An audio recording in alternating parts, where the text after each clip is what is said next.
Բարև ձեզ սիրելի բարեկամներ, եթերում նոյանտապանի քննարկում հաղորդաշարն է ուղիղ եթերով եւ այժմ մենք զրուցելու ենք Քոչարի կուսակցության նախագահ Արտակ Սարգսյանի հետ, ողջունում եմ մեր տաղավարում պարոն Սարգսյան, մեր տաղավարում մեր հեռուստադիտողները հիշում են մեր նախորդ հարցազրույցը, ինչպես նաեւ ձեր փաստաբանի կողմից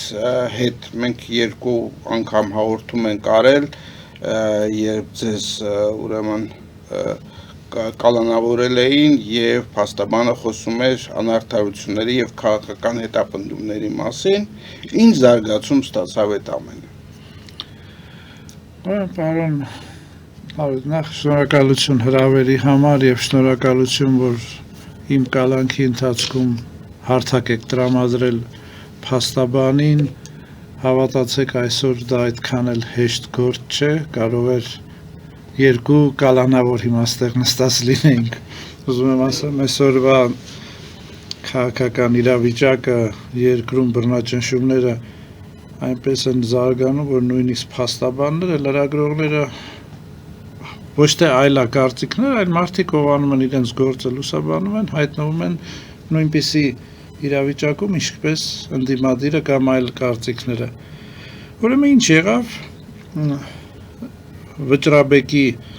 որոշումից հետո, երբ որ ինձ տվեցին տնային կալանք, եւ դա եզակի դեպքն էր Հայաստանում, Վճռաբեկը ընդհանրապես այդպիսի քայլ չի անում, նույնիսկ Ռոբերտ Քոչարյանի գործով նա բեկաներ եւ ուղարկել էր վերաքննիչ, որ տեսեք ինչ եք անում։ Գնացինք 2 ամիս անցավ, գնացինք նիստին, նիստը տևեց 9 ժամ, այդ կալանքի խափանման միջոցի քննարկման նիստը տևեց 9 ժամ, սկզբի կես ժամը փաստաբանը պնդում էր, որ լինի բաց նիստ, քանի որ լրագրողներ կային դուրսը, ցանկություն էին հայտնել լուսաբանելու, իհարկե քննիչները ամեն կերպ դեմ էին եւ այն հարցին, որ ինչու սրբազանների գործով կամ ուրիշ գործով խափանման միջոցները բաց եք անում, այս մարդուն ինչ եք փականում, քննիչները իհարկե ասացին վկայա ունենք քննարկելու, փաստաբանը ասաց մենք պրակտիկա ունենք, երբ որ ինչ-որ բան եք քննարկելու, դահլիճից դուրս ենք հրավիրում, քննարկում ենք, էլի ներս ենք հրավիրում, դա նոր գյուտ չի, բոլոր դատական նիստերում այդ պրակտիկան կա, իհարկե չէ, եւ եղավ փակ նիստ եւ փաստաբանը մի հետաքրքիր հայտարարություն արեց դատավորին, որ շատ հետաքրքիր էր,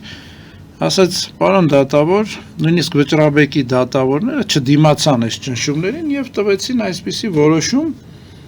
դուք բավականին երիտասարդ դատավոր եք, անունը չեմ հիշում, այս բաց նիստը ձեզ կօգնի, որպեսզի ճնշումների չհամաձայնվեք։ Եվ դատավորը շատ հետաքրքիր արտահայտություն ասաց, բառացի չասեմ, ասաց, եթե ես զգամ, որ ճնշումները իմ վրա շատ է, ես իմ անաչառությունը պահելու համար ինքնաբացարկ կհայտարարեմ, այսինքն ինձ ինչը զարմացրեց, որ մարդը չասաց, որ ճնշում չկա, ասաց, եթե ես զգամ, որ ես իմ անաչառությունը ողջունելի էր եւ իրոք դատի ժամանակ դատավորի հարցերն էլ ողջունելի էր, ինչ հարցեր էր նա տալիս քննիչներին, ինչ վատ իրավիճակում էր նա դնում քննիչներին, ողջունելի էր, շատ հազվագյուտ դատավոր կգտնենք, որ Վճռաբեկի դեմ կգնա, Վճռաբեկի որոշման։ Սովորաբար այս 2 ամիսը, որ մենք ես տնային կալանքի տակ էի, իմ փաստաբանը ամեն ատյաններով բողոքարկում էր եւ բոլոր դատավորները ուղղակի ասում են, չէ, Վճռաբեկի որոշումը քննարկման առարկա չի։ Ինձ թվում է դատավորը հասկացավ, որ այս Վճռաբեկի որոշումը երկար կյանք չունի, կամ սահմանադրականով, կամ մարդու իրավունքների դատարաններով դա բեկանվելու է, եւ կարար ինքը տար ընդհանրապես կալանքի միջոցը հաներ, կարար, բայց արեց այն ինչ արեց, հիմա որ մարդիկ ասում են շնորհակալություն հայտնի, ես միշտ ասում եմ ինչի շնորհակալություն հայտնես, հրեաները հին Եգիպտոսում աղոթում էին, որ Աստված իրանց ուժ տա, որ ստրկություն անեն,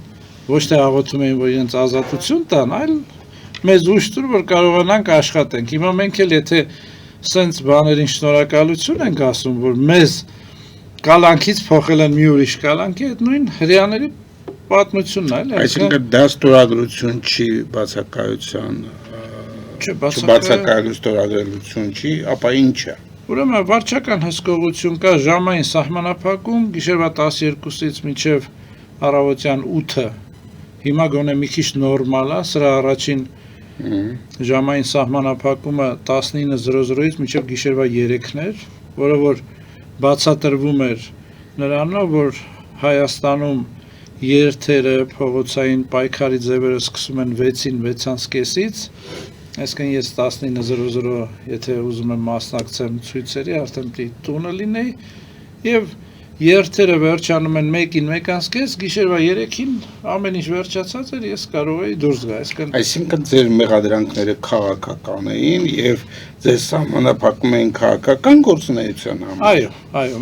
հենց մեղադրանքը ի սկզբանե քաղաքական էին, հենց առաջի օրվա զրույցը, երրորդ օրվա զրույցը կամ առաջի օրվա զրույցը հենց նվիրված էր դրան, քննչականի ղեկավարը, այդ նախկին Ազատ, ազգանունը չեմ հիշում, բոլորը ասում էին, արի, այսքան նույնիսկ բառացի ասում էին, այսքան տարի եկել ես այս երկիր գնացել ես, ով է քեզ կպել, արի, թող մենք մեր ձևով մեր գործը անենք, ինչ գործ ունես, թագավորի պես ապրում ես, գնա Կենիա, ինչ ես տեղ գործրել, այս ազգից կհրաժար տարբեր, դե համուզել, այս ազգից կհրաժարվես։ Չէ, բայց այն ինչ որ իրանք ասում էին, դա պաշտոնապես չէին ասում, դա ասում են արձանագրությունից դուրս։ Այո, բայց փաստորեն դուք բացատրեցիք ձեր կալանքը այդ ժամկետները, այսինքն դա ձեր բացատրությունն էր, դա պաշտոնական բացատրություն ոչ, պաշտոնական չէ, հասավ նրան, որ արդեն փաստերել չունեն, հասավ այն նրան, որ եկան մեկուսարան 72 ժամը լրանալուց առաջ քննիչը գիշերվա 1-ն էր, եկավ մեկուսարան, հենց այդ գորը եւ առաջարկություն արեց փաստաբանի դիմաց։ Արի դու այս անձնագրի հարցով վիզ եկալ։ Վաղեմություն անցել։ Մենք էլ այն մյուս մեղադրանքը հանենք, չինելու տես բան։ Հետո դրանից հետո որ գնացինք դատարան, մի հատ մարդկային կերպարանքով մեկը կար, հիմա հանել են իբր մեր գործով, գործից հանել են, ով որ սպառնում էր, երբ ուզենամ զենք գցեմ, ոստիկաններին ուղարկում էր պետական ռեսուրս, այսքան հանցագործություններ փողոցում, ասենք 2-3 հատ ոստիկան գիշերով ուղարկում էր տուն, այդ մարդկանց զբաղեցնում էր մի 4-5 ժամ, տանում էին ինձ քննչական, իբր հարցաքննության, փաստաբանս չկա, ասում եմ, բա փաստաբանս, բա չէ, այսօր զրույց է ուղղակի, բա եղբայր արի դու դատավորի դեմ այդ զենքի հարցը մի ասա, որ քեզ ասել ենք, հեսա զենքեր կգցենք, դե որ սկզբից ձերբակալեցին այդ ստանդարտ մեղադրանքով, զենքի առևտուր, ապօրինի զենքի զինամթերքի շրջանառություն, թուղթ դրեցին դեմս, գրած է ձերբակալվել է հանցանքը կատարելիս կամ անմիջապես հետո։ Ասեցի լավ, պարոնայք, բա զենքը ուր է։ Եթե հանցանք կատարելիս է ձերբակալել կամ հետո, դե զենք լինի, բա հեսա հետ էլ կլինի, մի մտածի, հեսա։ Չհաջողվեց այդ զենքի գցելը տունը, տնեցիք շատ ուշադիր էին, սենյակները փակել էին, հեռախոսներով նկարում էին, եւ ես երբ որ դատարանում անդադ հնչեցնում էի այդ հարցը, ինձ արդեն վատ էին զգում, էլի, դե երևի նայում են հակակոռուպցիոնն է, թե նավն է, ներքին անվտանգությունն է, նայում, լսում, ֆիքսվում են դատական նիստերը, ինձ սկզբից կանչեց, բա արի դու մեզ չես ուզում, հա, օգնես, ասի, ինչ, բա այս կարգավիճակը քո դուրը գալիս, ասում եմ, հա, իմ դուրը շատ է գալիս, ինչ է, բա ինչով է դուրդ գալիս, սենց այս երկրում փակված, ընդեղ կյանքդ է ձև գնում, ասում եմ, չէ, ինձի դուր է գալի, բա ինչով է դուր գալի, ասում եմ, լիքը սենց սուտի ձեր կազմակերպած ընդդիմությունները ցույցեր են անում, ինձ էլ հրավիրում են, ասում եմ, չեմ կարա գամ, էլի կալանքի տակ եմ, մի խոսքով, բա մի բան էլ քեզ ասեմ, ասում եմ, ասա, բա այն որ զենքի մասով անդադ դատարանում հնչեցնում ես, էլ չասես, ասում եմ, ինչի, բա երբ ուզենաք այդ զենքը միջև այլ կգցենք, ասում եմ, Հակոբ Շամբանդարյան, Պարսիկի Թուրքիա անուն, չգիտեմ ինչ էր էլի, Ասում եմ, պարոն գնդապետ, ասում եմ, կամերան եկեք միացնենք, դուք այդքանը կամերայի դիմաց ասեք, դե հարցաքննությունները ստեղ երբ ուզում միացնում, երբ ուզում անջատում են, էլի, ասենք, Կենիայի պես իրանց ասելով հետամնաց երկիրը, պահակը կալանավորին չի կարա ուրիշ սենյակ տանի, մենակ հարցաքննման սենյակ, երբ դուրը բացում ես, ամեն ինչը միանում է ավտոմատ, տեսա, ձայնագրություն, մի խոսքով, ասում եմ, միացրա դու այդքան ասա, որ երբ ուզես զենքը կցես, ես էլ ինչ ուզես վիզ եմ եկալում քո համար, ձեռս անում, ասում եմ, թքեմ երես հետ, ասում եմ, գնդապետ մարդ ես, այս ինչ ես ինձ եկի ասում, դրանից հետո համոզել է, էլի, լսի, արի, այդ անձնագրի գրորդով դու վիզ եկալ,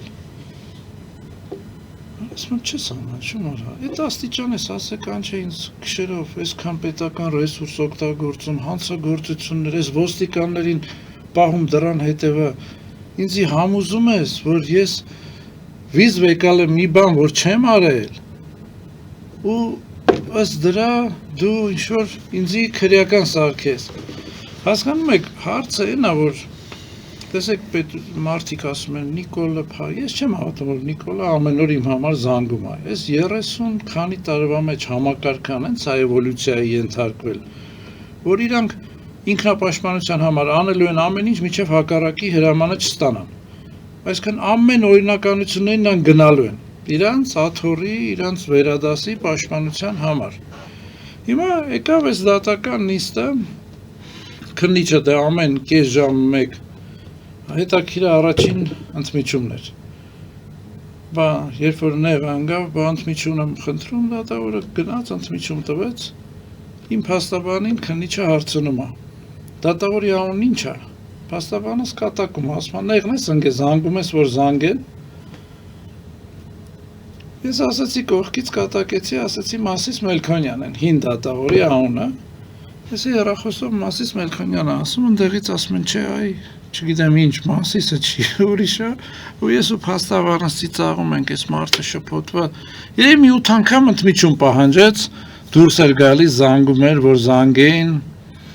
որ նեղն է անկել, ուրեմն հասանք անձնագրի պահը, այս մարդը ասում է, մենք հաստատ գիտենք, որ Արտակ Սարգսյանը այս ինչ որ եկել է Օվիր, այս անձնագրի սերիան ստացել է Օվիրից, հենց անձնագրի սերիայով, փաստաբանիս մոտ է անձնագրերը արդեն դրած է, որ իրանք առաջի ձևը չեն բերում, դիումը չեն բերում, փաստաբանը հարց է տալիս, 3 անգամ հարցը կրկնեց, ասաց կոնկրետ այս անձնագրի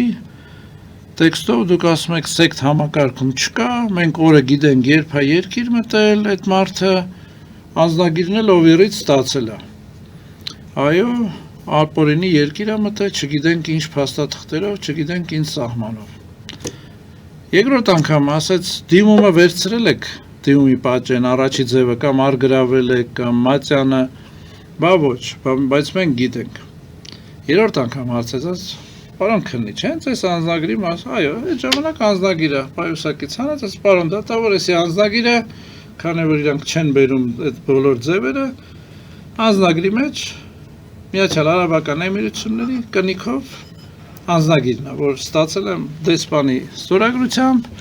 այդ նույն ստորագրությունն ու կնիքն է դրված է հենց դիմումի եւ առաջի ձևի վրա։ Դատավորը վերցրեց, նայեց, չեմ հիշում, ասեց, մենք դեսպանատան կնիքը ինչ-որ դնում ենք բանի տակ, կասկածի, քննիչը ասեց, ոչ, չենք կարող։ Հիմա օրերը հասավ, ասես պարոն դատավոր, այդ նշված օրը, չեմ հիշում օրը։ Այսինքն ես ուզում եմ պարզաբանել ես վերջին ասածը, այդ դեսպանատան կնիքով անձնագիրը ինքը վավեր է, թե վավեր չի։ Չէ, հենց այդ անձնագիրը, որ իրանք ասում են, արդեն փոխել է մի ուրիշ անձնագրով, բայց իրանք ասում են այդ օրը, բոլոր անձնագրերս եմ ես դեսպանատաներով ստացել, իրանք խոսում են այդ մի անձնագրի մասին, սերիայով, որ նշել էին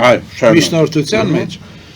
Հիմա եկավ օրը, ասեց դուք ասում եք, այս ինչ օրը երկրում է եղել, այո, այդ ինչ օրը, ուրեմն դրանից 2 օր առաջ մուտք է արել Մոնղոլիա, 2 շաբաթից Մոնղոլիայից դուրս է եկել։ Հիմա փաստաբանս հարցնում է մարդը միաժամանակ 2 տեղ կարա լինի, քննիչ ասում է չի կարա լինի։ Մի խոսքով միացած կատակերգություն, դատական նիստը, ափսոս որ շատ բաներ չենք կարող ասել, իրանք էլ այնքան անգրագետ են, որ ամեն ինչ ասում են նախաքննության գաղտնիք, բայց օրենքով սահմանված է, որն է կոչվում նախաքննության գաղտնիք։ Հիմա իրանք պնդում են, որ Արտակ Սարգսյանը ոչ միայն պետքա տնային կալանքի մեջ լինի, այլ իրանց միջնորդությունը պետքա զրկվի սոց ցանցերից օգտվելու, այլ անձանց հետ շփվելու, բացի փաստաբանից եւ մեղադրանքով ամենակարևորը ապօրինի երկիր մուտք գործել եւ փողերի լվացում։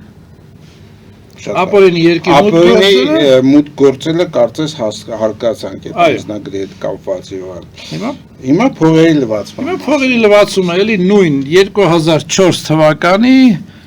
լուսահոգի մի քանի օր առաջ մեռավ այդ օպոզիցիայի ղեկավարը, նույնիսկ զանգել եմ ընտանիքին, ցավակցել եմ, ուրախացել են իմ ողերիմ թշնամին մի ժամանակվա Ռեյլա Օդինգան։ Երբ որ այդ տոննա 200 կիլոգրամ կոկայինը ձերբակալել էի, քանի որ ես հանդիսանում եմ Կենիայի DA, Drugs Enforcement Agency ստեղծողը, ստեղծել ենք մեր գումարներով, քանի որ դրանից առաջ թմրադեղերը ոստիկանություններից կորում էին, որոշեցինք ստեղծել կենտրոն, երբ որ անձը կամ ձերբակալվում է կամ պարեկը բռնում է թմրադեղ, միանգամից բերում են այդ կենտրոն, էլ չի գնում ոստիկանություններ։ Եվ մենք կատարեցինք մի օպերացիա, տոննա 200 կիլոգրամ կոկային Լատինական Ամերիկայից եկող, լավ քողարկված, քարի պես, աղյուսների պես, քողարկված չէր էլ տարբերվում, եւ ընդունողի տուններ կար լաբորատորիա, որ ինքը պետք է այդ աղյուսները դներ այդ հատուկ նյութերի մեջ, մյուս կողմից մաքուր կոկայինը դուրս էր գալու, առանց կորուստի։ Երբ որ վճռաբեկը վերջացավ, դիմեցի, որ եւ պահեսնել մենք սարքել էինք 3 բանալիով։ 3 բանալից մեկը չլներ, չէր բացում։ Մի բանալին իմ մոտ էր, մի բանալին քրեական ոստիկանության ղեկավարի մոտ էր, մի բանալին էլ կոչվում է հատուկ ջոկատ General Service Unit, այդ ղեկավարի մոտ էր։ Հիմա մեկը Ջոզեֆ Կամաուն էր, մեկը Իթերեն էր։ Հիմա երբ որ վճռաբեկը վերջացավ, այլ բողոքելու տեղ չկա, ես դիմեցի կառավարություն, որ պահելու իմաստ չունի, այս կոկայինը պետք է արդեն ոչնչացնել, այլ ոչ նյութական արժեք կամ ոչ էլ ինչ-որ այլ տիպի արժեք նախաքննության, հետաքննության դատարանի համար չի կարա հանդիսանա, պետք է ոչնչացնել։ Որոշեցինք ոչնչացնել հինդուների կրեմատորիաներում, հինդուները իրանց դիակները հայրում են, եւ Կենիա Նայրոբիի մոտ կա կրեմատորիա, առաջ փայտերով էին հայրում, հիմա կրեմատորիա։ Տեղը պայմանավորվեցինք, հրավիրեցինք 12 դեսպանատուն, եկան 14-ը, հրավիրեցինք Միացյալ Ազգերի կազմակերպության թմրադեղերի եւ հանցագործությունների կոմիտեի ղեկավարին եւ ՄԱԿ-ի մի քանի այլ ներկայացուցիչների։ Բոլորը եկան, իմ գործը ջոկատով ապահովել անվտանգությունները այդքան դիգնատորիների, այդքան հայտնի մարդկանց եւ այդ տեղափոխման։ Մի խոսքով հասցրեցինք տեղ, երևի վիդեոները կա YouTube-ում, երևի 1 կիլոից քիչ էինք այրել, մենք չենք խառնվում, այսինքն ամերիկյան դեսպանատունը եկել էր իրանց ասելով օգնականի հետ, բայց իրականում Ամերիկայի DEA-ի ներկայացուցիչներ, ագենտներ եւ նույնը Անգլիայի։ Երբ որ այրումը սկսեց, իրանք կշռում էին, իրանք դնում էին այդ կրակի մեջ, եկավ այդ օպոզիցիայի ղեկավարը Ռեյլա Օդինգան, լուսահոգին, խմբով, ասաց կոկայինը սև ծուխ չի կարա հանի, փոխել են կոկայինը, անչափես կանոնացրեցինք, կատալիզատորներ տվեցինք, Ամերիկայի դեսպանը ասաց, չէ, մենք մեր կատալիզատորները կբերենք, սպասեցինք, մի կես ժամ 40 րոպե դեսպանատան մեքենան եկավ, սղոցով կտրում էին ամեն այդ բլոկը, դնում էին կատալիզատորի մեջ, թափ էին տալիս, դառնում էր մանուշակագույն, ուրիշ տեստ էին անում, այրում էին, ամեն առաջինը, ամեն 5-րդը, ամեն 10-րդը կշռում, այրում, տեստը վերցնում, եւ արձանագրվեց կոկայինի ոչնչացումը, ստացանք շնորհակալագրեր թե ՄԱԿ-ից, ՄԱԿ-ի գլխավոր քարտուղարից շնորհակալագրեր, ՄԱԿ-ի թմրադեղերի եւ հանցագործությունների ոնց է կոչվում է դիվիզիոնի ղեկավարից շնորհակալագրեր, որ այդպիսի թույնը մենք կանխարգելել ենք, որը որ տրանզիտ գնալու էր Եվրոպա կամ այլ երկրներ, հիմնականում Եվրոպա էր գնալու, եւ Կենիայի կառավարությունը, որը որ մնացել էր Աֆրիկայում միակ երկիրը, որտեղից ուղիղ չվերթներ կար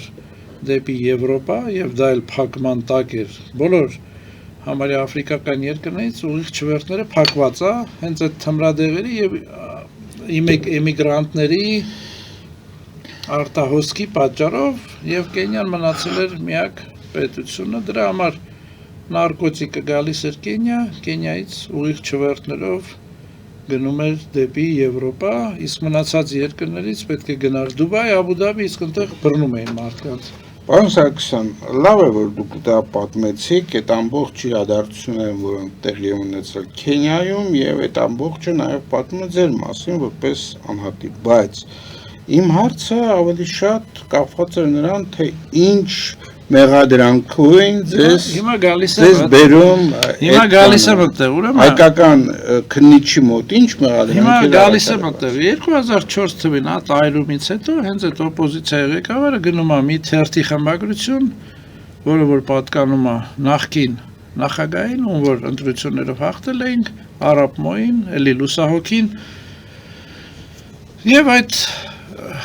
այդ թերթն էլ մենք փակել ենք տրայբալ ատելություն, որը ժամանակ սահմանափակել էինք, այսինքն երկու թշնամի գնում են եւ հոդված են տպում, որ կոկայինը փոխել էին։ Մի անգամից ՄԱԿ-ի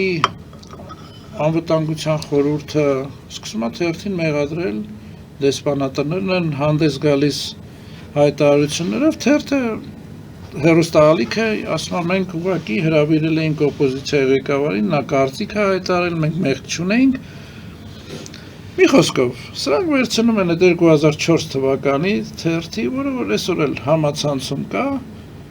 որտեղ գրած է Ռեյլա Օդինգան ասում է, որ Արթուր եղբայրները կոկայինը փոխել են։ Եվ ինչ ունեն հիմա, ասենք իմ հեռախոսում հայտնաբերել են բանկային հաշիվներ, բիզնեսներ, ինչ ունեցվածք ունեն, դա այդ կոկայինի փողն է, որ իրանք այն ժամանակվանից վերածել են հարստության։ Հիմա այդ նույն հոդվածի մեջ ուրեմն սկիզբը գրում է, որ 6 եղբայր են, ամեն եղբայրը աշխարհի մի մասում մի գործ է անում, Մասում Մելքոնյանի դատի ժամանակ էր կատակերգություն, էլի։ Նիստի ժամանակ ես ասացի, պարոն դատավոր, ասում ենք, ես 3 եղբայրս անմեղ ենք, այն 3-ին բռնեք բերեք, ես էլ ցուցմունք տամ իրանց վրա։ Քննիչը տեղից վեր կացավ, բա մենք գիտենք, որ իրանք 3 եղբայր են,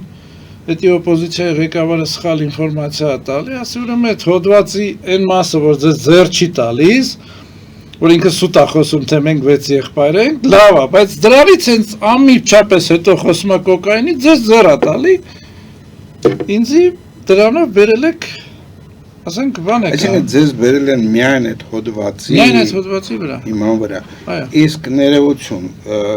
դուք ասացիք, որ այդ հոդվածի հեղինակը արդեն մահացել է։ Մի քանի օր բայց միջև այդ նա կենթանի էր, այսինքն ինչ մեր քննական մարմինները գնացել են, հանդիպել են նրա հետ, ցուցմունք են վերցրել։ Չէ՞ որ թերթի հոդվածը չես կարող որպես ցուցմունք դնել։ Հիմա չէ, իհարկե չէին կարող նրանք գնալ, հիմա մյուս հարցը, երբ որ ասում են պետք է իրան պահենք փակի տակ, որպեսզի չազդի վկաների վրա։ Իմ գործով վկան իմ տան շլանգբաումն է։ Հայերեն չգիտեմ այդ բառը, էլի շլանգբաումը ոնց է։ Ուրեմն գրում են Արգելափակոցը գրած է 161 անգամ զանգել է այդ մարդուն, դա մեր վկան է, ճնշում չգործադրի վրան։ Հեռախոսներս մոտս չի ոչ իման, երբ որ նիստի տնային կալանք եմ ստացել, իմ ու եղբորս ընկերները նույնն են։ Եկել եմ տուն, ուղիղ զանգ, եղբայր ասում եմ հեռախոսը տուր, այդ համարը հավաքում եմ շլագբամ։ Ասում եմ սխալ հավաքից, էլի սենց հավաքում եմ շլագբամ։ Հիմա ստացա վարչական հսկողություն։ Հիմա էլ ունեմ վարչական նույն տողերը գրած է։ չշփվել վարույթով անցնող վկաների հետ։ Պրովացիայի ծառայությունը պարտավոր է քեզ տալ։ Պրովացիայի ծառայությունը ասում է չկա այդպես ցուցակ։ Ում հետ ուզում է շփվի։ Հիմա իրանք ասում են կան վկաներ երկրից դուրս, որ ինքը կարա շփվի։ Դատավորը էլի Մասիս Մելքոնյան ասում են, պարոն դատավոր, մենք ունենք պրակտիկա, որ ուրիշ երկրում վկային հարցաքննեք, եթե կա այդպիսի վկա, ուստեղ այդ ցուցմունքը հիմք ընդունեք, դատավորը ասում է չկա այդպես պրակտիկա։ Հիմա իրանք ասում են մենք նախաքննությունը ավարտվել է, պասիվ փուլումը, մենք ուղարկել ենք 4-5 հատ նամակ այլ երկրներ, սպասում ենք պատասխանին, դատավորը ասում է կարող է ձեզ չպատասխանել, ասում է կարող է չպատասխանել։ 3 անգամ ժամկետը կասեցրել են, իբր սպասում ենք։ Ես էլ ասում եմ, պարոն դատավոր, 72 երկիր եղել եմ, ինչի են 4-ին ուղարկել։ Ուրիշ ծիծաղալու բան պատմեմ, երբ որ անձնագիրս տվեցի դատավորին, ասացի պարոն դատավոր, այս անձնագիրն է թողեք քննիչին թող տեսնի, 50 երկիր այդ մի անձնագրի մեջ, ասենք ես տարին 2-3 անձնագիր եմ փոխում, այն բանը, որ էջերն է պրծնում, էլի ժամանակը չի պրծնում, բայց էջերը պրծնում է, ամեն վիզան մի էջ, երկրներ կան, որ ելք ու մուտքը դատարկ էջերում են մենակ անում, ուրիշ ելքի մուտքը։ Հա ու բոլոր անձնագրերս, որ նույնիսկ վերջացած է գրում է passport is cancelled, visa valid, այսինքն ես 2-3 անձնագիր իրար փակցնում եմ, ճամփորդում եմ, վիզան հին անձնագրի մեջ է, բայց մուտքը նորում են։ Այսինքն ինչը վերցրը անձնագիրը իրոք նկարում է, դատավոր ասում է, հարցին պատասխանեք, այդ ինչ եք անում։ Բա նկարում եմ։ Ես հեգնանքով ասացի տվեք թող նկարեն, այդ 50-ն էլ ուղարկեմ, որ ժամանակ չսպա։ Դատավոր ասում է, հիմա նիստից հետո ես կխնդրեմ փաստաբանը քեզ կտա, էլի։ Ասում եմ, այս մարդը քեզ հեգնանքով է ասել, դու բռնել ես անձնագիրն ես նկարում։ Մի խոսքով ունենք այն ինչ որ ունենք, շատ ողբալի վիճակ, քննիչը պահում էր, չեմ վախենա ասել, լկտի, ուրեմն, չգիտեմ, կոստյումը հագցրել էին վրան, փաստաբանը 3 անգամ հարց է տալիս, ասում է հարցին չի պատասխանում, պարոն դատավոր, հարցին չի պատասխանում, որ հարցերը երկար էին, դատավորը ասաց հարցադրումներ նստած ընթացակարգով, որ ոտքի վրա չկանգնեք։ 3 անգամ հարց է տալիս, այս մարդը ասում է պատամիկ էլ կանգնում ասաս, նստած տեղից, հենց ան, ոբշմ ես է իմ ասած, հենց, ոբշմ իմ ասած ես է, ուզում ես, թե չես ուզում, համեկ էլ մի հատ ռուսերեն բառա օգտագործում, ես քո պանյատները չեմ հասկանում, փաստաբանս ասում է, պարոն դատավոր, ես շինցո գործերով ես դատական նիստեր, ես ինչերի եք վերածել, ես ինչ պահված է, ես ինչ իրավիճակ է ձեր նիստ, մի խոսքով մի հատ խայտարակություն, ասում եմ, ես կանգնել է, ասում է, ոբշմ իմ ասած ես է, ուզում ես, չես ուզում ես է։ Նայում ես, ասում ես, Եվ բայց այն ամենայնիվ ձեր դատավորը որոշեց ձեր տնային կալանքի ձևը պահպանել, հա? Ոչ, փոխեց վարչական վերահսկողության, այսինքն ես հիմա ազատ եմ առավոտյան 8-ից դուրս գալ, գնալ ուր ուզում եմ, պետքա իմ մոտ լինի այդ էլեկտրոնային սարքը, պետքա կրեմ իմ վրա այդ հանդին, թե պեյջեր ասեմ և իրավունք չունեմ բնակության վայրը փոխել, միջև չունենամ, դե դուրս գալու, ճամփորդելու իհարկե, և մեկ անգամ շաբաթը պետք է գնամ պրովացիայի ծառայություն ստորագրելու։ Շատ լավ։ Եկեք հիմա դուրս գանք կարճատև գովազդային դադարի, որից հետո արդեն խոսենք ոչ թե իրավական, այլ քաղաքական հարցերի շուրջ։ Սիրելի հեռուստադիտողներ, մնացեք մեզ հետ, գովազդ է եթեր։ Ֆելիչե ժամանակակից ատամնաբուժական կլինիկա։ Այստեղ հարմարավետությունն ու խնամքն առաջնային են։ Այստեղ կիրառվում են ատամնաբուժական ամենաժամանակակից տեխնոլոգիաներ, ճշգրիտ ախտորոշում, արդյունավետ բուժում, նուրբ փորձառություն եւ անհատական մոտեցում։ Սկսած սովորական մանրուքներից մինչև առաջադեմ ընթացակարգեր, այստեղ դուք գտնվում եք բարձր որակավորում ունեցող եւ փորձառու ատամնաբուժական մասնագետների ձեռքերում։ Մեր բարեկամական եւ հյուրընկալ անձնակազմն այստեղ է յուրաքանչյուր այցը հաճելի դարձնելու համար։ Ֆելիչե, ձեր առողջ եւ ամենաերջանիկ շպիտը սկսվում է այստեղից։ Եկեք եւ բացահայտեք նորարարության փորձագիտության եւ կարեկցանքի կատարյալ համադրությունը։ Վաճառվում է գերմանական հնաոճ դաշնամուր 1892 թվականի արտադրության ֆոն Մուլբախ, գտնվում է գերազանց վիճակում, կինը 15,000 ԱՄՆ դոլար, հեռախոսահամար 094 115 310։ Երևան շիփինգ, սենսացիան ստեղ, հա։ Այո, ճիշտ եք եկել։ Սանդրոցներ Երևան ուղարկելը $2.99 օթանավով։ Այո, Իսկ եթե դոլար ուղարկես, դոլար ստանան։ այո, Իսկ որ տանեն տուն հասցնեն, էլի մի տոկոս, հա։ 2%։ Ասա ծրի է, էլի։ Ժողովուրդ սենսացիա, ծրի է։ Նորթ Հոլիվուդ, Գլենդել։ Ջաքփաթ հագուստի խանութը երկրորդ մասնաճյուղն է բացել Գլենդելի սրտում, որտեղ կարող եք ձեռք բերել եվրոպական եւ ամերիկյան ընտիր հագուստեղեն, կոշկեղեն, աքսեսուարներ, պայուսակներ ամենահարմար արժեքներով։ Նաեւ կարող եք ցանկացած ապրանք պատվիրել եւ ձեռք բերել կարճ ժամանակում։ Ջաքփաթի Գլենդելի հասցեն է 1135 North Pacific Avenue, հեռախոս 818 813 2252։ Ջաքփաթ հագուստի լավագույն կենտրոնը Գլենդելում։ 60-ից ավելի ճանաչված եվրոպական բրենդների ինքնատիպ, չկրկնվող եւ մատչելի ընտրանին Fortuna Home and Country House խանութ սրահում։ Նորավոճ սպասք եւ կահույք հորեկա բնագավառի համար, տեքստիլ տնտեսական ապրանքներ, ամեն ինչ գեղեցիկ կյանքի համար։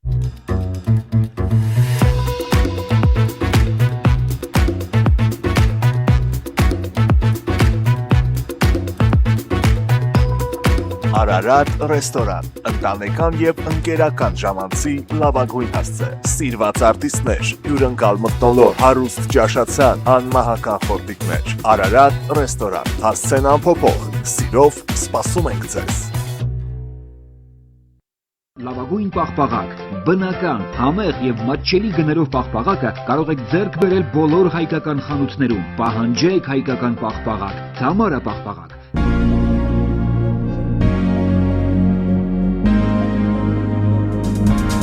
Տպագրեք ձեր գիրքը Նոյան տապան տպագրատանը, ինչպես նաև թերթեր, ամսագրեր, բուկլետներ եւ այլն։ Հասցեն քաղաք Երևան, Իսահակյան 28 առաջին հարկ։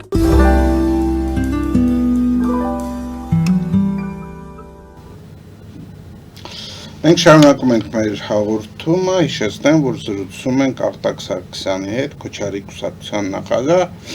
եւ եկեք հաղորդման այս հատվածում խոսենք կուսակցության մասին եւ քաղաքական հարցերի մասին։ Իրավական հարցերը ձեզ ինչ-որ չափով ուրեմն հաջողվեց հաղթահարել, հիմա տեսնենք քաղաքական խոչընդոտները հաղթահարելու ձեր ծրագիրը ինչպիսին է, նախ եւ առաջ ինչու Քոչարի եւ արդյոք դա կապ ունի Քոչարյանի, Ռոբերտ Քոչարյանի առաջին նախագահի հետ, որովհետեւ առաջին հարցը, որ առաջանում է, երկու բարերի նմանությունն է։ Ասեն ես զարմանում եմ, որ հայ ազգը Քոչարից հարց է տալիս, ես ասեմ, Քոչարի մենք բարել ենք նույնիսկ ազգանուններ չեն եղել, ընդհանրապես չի եղել ոչ մի ազգանուն, բայց մեր պապերը բարել են Քոչարին, դա խորհրդանիշ է, դա մեր գենն է, դա սիմվոլ է, դա մեր միասնությունն է, դա ամեն ինչն է, մեր կրոնն է, երբ որ մենք կրոն չենք ունեցել, Կեսարը ասել է, որ իմ լեգիոնները ցնցվում էին, երբ որ հայերը Քոչարի էին պարում, մենք Ռեյխստագում ենք պարել Քոչարի, Քոչարյանը չի եղել այդ ժամանակ, երևի ազգանուն էլ չի եղել, եւ կոնկրետ երկրորդ նախագահին չեմ էլ ճանաչում, չեմ էլ հանդիպել եւ ունեմ նույնիսկ շատ վատ փորձ երկրորդ նախագահի ու մեր ընտանիքի, ասենք, երբ որ Կենիայում դեռ պետությունը չէր հայտնել մեր ջոկատի մասին, երբ որ աշխարհի թերթերը դեռ անդրադառնում էին մի քիչ վատ ձևով, երբ որ նախագահի աղջիկը չէր հայտարարել, որ մենք նշանված ենք, Ռոբերտ Քոչարյանը ամբողջ ընտանիքի անդամներին Գերդաստանի հավաքում տանում են ածը, պահում են մի օր, առավոտից գիշեր, ով են, ինչ են ուզում, մի խոսքով բարեկամներ ունեմ, որ մինչև հիմա իմ հետ չեն էլ շփվում այդ օրվանից, էլի։ Այսինքն Քոչարյանի հետ ոչ մի կապ չունի, սենց ասեմ, Քոչարին երևի որ ավելի լավ լինի դեմոկրատական հենց ցենտրալիզմն է հանդիսանալու, որ մեր հայ ազգի մոտ չկա, էլի։ Ասենք մենք ՍՍՀ-ից հետո դեմոկրատական ցենտրալիզմ չենք կարող պատկերացնենք, մեր էթնոսը հենց չունի այդ բանը, էլի, որ ամեն մեկը մի գեներալ է, իսկ դեմոկրատական ցենտրալիզմը շատ լավ ձև է միասնության չասեմ, համախմբման, հա։ Եվ հենց Քոչարին այդ դեմոկրատական ցենտրալիզմի սիմվոլն է եւ ամեն, ասենք, ըստ ընդգրկվածության աշճանի կուսակցության անդամի համար դա տարբեր խորհրդանիշ է լինելու։ Մեկը շատ է ընդգրկված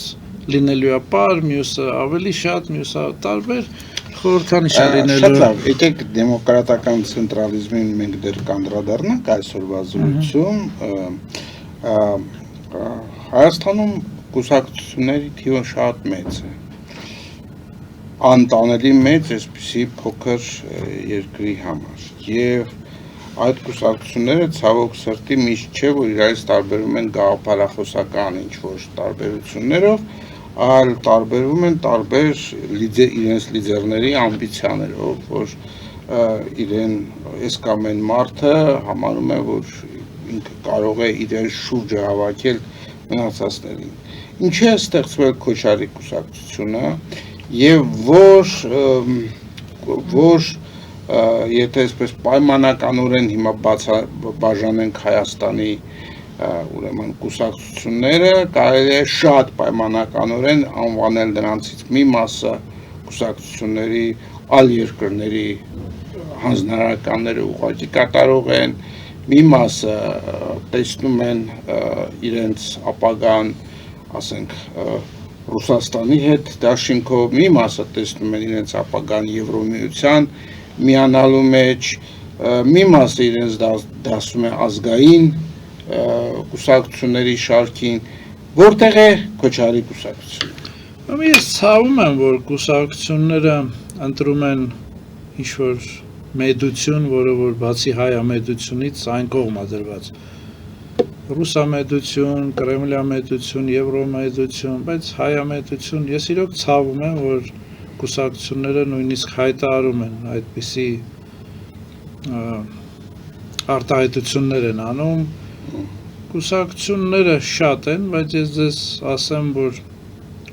ամեն տեղ են կուսակցությունները, շատ մի հավատացեք, որ ասում են նահանգներում երկու կուսակցություն կա, ոչ, իրականում 200-ից ավել են գումարած կան հավատացիալական խմբեր այնտեղ, որ ունեն կուսակցական թույլտվություններ։ Հիմա ինչքան էլ Հայաստանում կուսակցությունները շատ լինեն, մենք հետևել ենք ամեն անձնագիր տվողին, ամեն գրանցվողին, նրանք անցնում են տարբեր կուսակցություններ, այսինքն մոտավոր հաշվարկով կուսակցական ծրագրերի մեջ Հայաստանում ամենաշատը 10,000 հոգի է ընդգրկված։ Այսինքն ձեր մոտից եկան մեր մոտ, դուք տխրեցիք, մենք ուրախացանք, հետո մեր մոտից գնացին ուրիշի մոտ։ Հիմա ինչ վերաբերվում է հենց այդ կուսակցություններին, որ ինչ-որ մեկի արբանյակն են, մարդիկ կեղծ կուսակցություններ են ասում, ես ասում եմ կառավարվող, թե իշխանության կողմից, թե այլ երկրների կողմից, կառավարվող ընդդիմություններ, կառավարվող կուսակցություններ։ Այդ կուսակցությունների հիմնական վախը, երբ որ փողոց են դուրս գալիս, այն 50-70 հազարն է, որը որ հայերեն, չգիտեմ ոնց ասեմ, ոչ affiliated մասսան է, հա, հայերեն այդ բառը չգիտեմ։ Ոչ բավականացնող, էլի, այդ բանի համար։ Հա, հիմա այդ կուսակցության անդամի շուրջը փողոցում, երբ որ 70,000 մարդ է հավաքվում, ինքն էլ ստեղծված է ինչ-որ օրակարգ կատարելու համար, այդ կուսակցության ղեկավարը արդեն պանիկայի մեջ է, վախի մեջ է, քանի որ ի սկզբանե նրա նպատակները, օրակարգերը եղել է այս կառավարությանը կամ ինչ-որ ուժի բավականացնել, իսկ այդ ոչ affiliated մասան ամեն ինչի ընդունակ է, նրանց պահանջը արդար է, դա ժողովուրդն է, նրանք կարող են միկրոֆոններ ձեռիցդ խլել, նրանք կարող են բեմնել ձեռիցդ խլել, և անել այն գործողություններ, ինչի համար որ հավաքված են։ Հիմա այս կառավարվող կուսակցությունների նպատակը որն է՝ հոգնածնել, քայլացնել, ցրել, հասցնել այդ 5000, 10000, 2000 իր թիմակիցներին այդ ընթացքում գտնել, հայտնաբերել հայրենասեր տղաներ, ձերբակալել տալ, ժողովրդի լեզվով ասել, փուրը տալ, որոնք փախնեն, որոնք կալանքի տակ կլինեն, որոնք տնային կալանքի տակ կլինեն, շարժումը տանել հանգուցալուծման, հանձնման, այդ 2000 հոգիներ իրենց թիմակիցները կամ ամոթից իրանց հետ չեն կռվելու, մի մասը նեղանալու է, գնալու է, մի մասը ասելու է դե ճանապարհ եմ անցել, ամանչելու է խոսավոր, խաբվեց, ծախվավ, ու տենց Այսինքն դուք համարում եք, որ կուսակցության, որոշ կուսակցությունների այսպես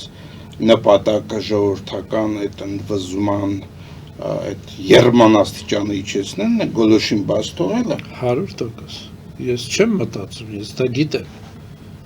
Եթե մի երկրում դու կառավարություն ես, մյուս երկրում դու ընդդիմություն ես, այս մարդկանց արարքները դառնում է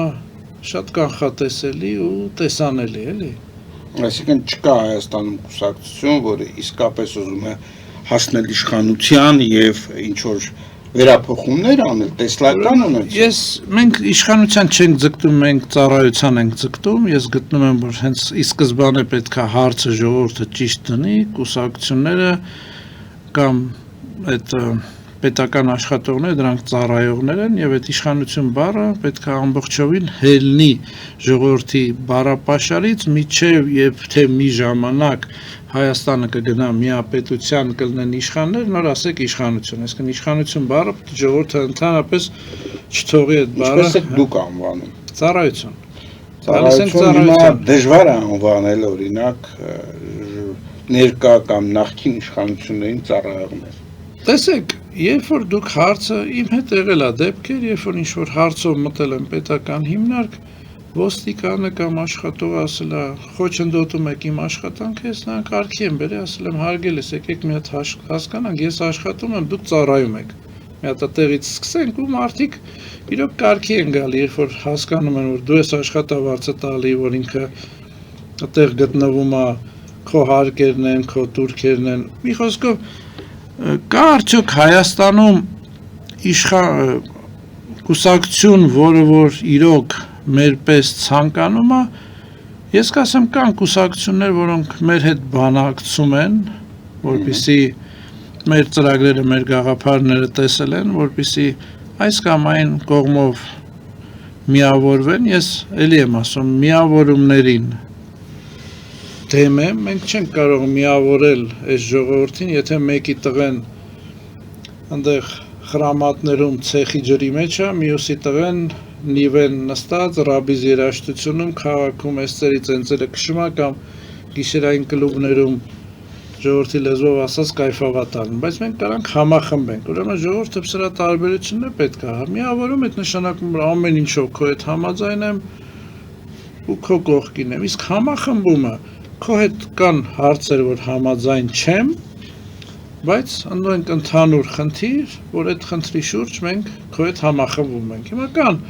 կուսակցություններ, որ գնում է բանակցություններ համախմբվելու համար, դեռ շուտ է ասել, կա լուրջ շահի բախում, ասենք, կուսակցությունը էլի դա խումբ է իր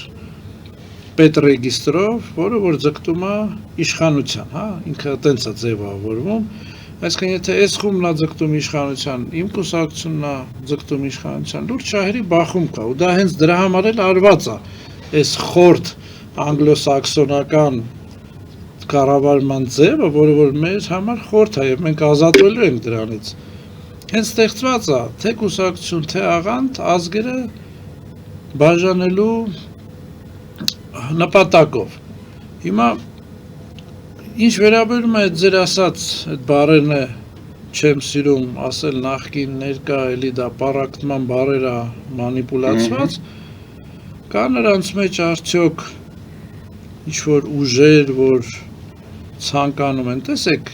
եթե անհատներին վերցնենք բոլորին էլ, հա, բոլորն էլ լավ մարդիկ են, մենք մի փոքրագույն ազգ ենք, ամեն տեղ էլ դասարանցի ունենք, կուրսեցի ունենք, ընկեր ունենք, Բայց ես չեմ տեսնում մի կուսակցության ղեկավար, ով ինպես թևերը կկշտի կմտնի գործի մեջ։ Ես անկեղծ եմ ասում, ոչ թե ինքնագովազդով եմ զբաղված։ Ես մինչև հիմա այդպիսի կուսակցության ղեկավար չեմ տեսնում, որ իրոք թևերը կկշտի, այդ ձեր ասած նախկինները մտածում են, արա սենց կարելի էր թալանել։ Գանք հիմա մենք թալանենք, մենք այն վաղ գախնի ենք անում, փոքր ենք անում, մտածում են, բա սենց կարելի էր։ Մի խոսքով նոստալգիա եմ տեսնում Իշխանության այդ մարդկանց, կառավարելու։ այո, ոչ մի ազգի համար գործ չեմ տեսնում, ես տեսնում եմ նոստալգիա, այդ ուժի, այդ բռնաճնշումների, նոստալգիա։ Ու կան կուսակցության ղեկավարները, որ նույնիսկ ես ընդհանրապես ծրագիր էլ չեմ տեսել։ Հենց վերցնենք այդ ձեր ասած երկրորդ նախագահ, ասենք կա կուսակցություններ հանրապետական դուրս են գալիս ծրագրերով, նույնիսկ ԿՊ-ն ունի ծրագիր։ Ես այս մարդուն չեմ տեսել, որ ծրագրով գա։ Կամ գալի ասում է Պուտինի մոտիկ ընկերն եմ, կամ գալի ասում է այն մյուսի անունը ինչ որ հիմա նշանակել են Հայաստանի։ Ես վերջում որ հանդիպել էր հետը։ Մի խոսքով։ Լավ, եկեք հաջորդ հարցը տամ ես պիտի խոսեի ձեր տեսլականի մասին, ընդհանրապես ինչի համար եք գալիս։ Բայց եկեք այդ հարցը փորձենք բացել ավելի հետաքրքիր ձևով, եկեք պատկերացնենք, որ ընտրություններում ձեր կուսակցությունը հաղթել է ինչ որ ձևով եւ դուք ձևավորել եք կառավարություն։ Ես կուզենայի երևի առաջին 10 գործը, եթե ունեք մտածած այդպիսի գործը, ինչը առաջին հերթին խանգարում է, որ մենք լինենք հզոր երկիր եւ կարողանանք նորմալ ինքնակառավարվել։ Իրականում ոչ մի բան չի խանգարում, բացի մենք մեզանից։ Ոչ մի բան չի խանգարում մեր երկրին, որպեսզի մենք դառնանք Սինգապուրի պես մի երկիր։ Ես Իսրայելել եմ ասում, բայց մարդիկ ասում են, դե չէ Իսրայելը կառավարում է բոլոր կողմերին, տեսեք, մենք առաջի հերթին պետք է հրաժարվենք մեր բևեռ ունենալուց, այսքան կամ Արևմուտք, կամ Ռուսաստան, ոչ, Սինգապուրի պես երկիր, համ Չինաստանի հետ է լավ հարաբերության մեջ, համ Արևմուտքի հետ, ամբողջ աշխարհի հետ լավ Հայաստանը ունի այդ պոտենցիալը։ Ներկայ իշխանություններն էլ են մոտորապես այդ ճանապարհով համայն դեպս հայտարարում։ Չէ, ներկայ իշխանությունը զիջողական քաղաքականություն է անում։ Նրանց համար խաղաղությունը դա զիջողականություն է։ Ես հասկանում եմ, բայց այնուամենայնիվ այդ բալանսավորված քաղաքականությունը, որի հիմա այդ անվանումն է, ասենք մի քանի տասնամյակ առաջ դա կոչվում էր կոմպլեմենտար քաղաքականություն, բայց իմաստը նույնն էր, այսինքն բոլոր բևեռների հետ ունենալ նորմալ հարաբերություն։ Տեսեք, նրանք ասում են, եթե հիմա ասենց նայենք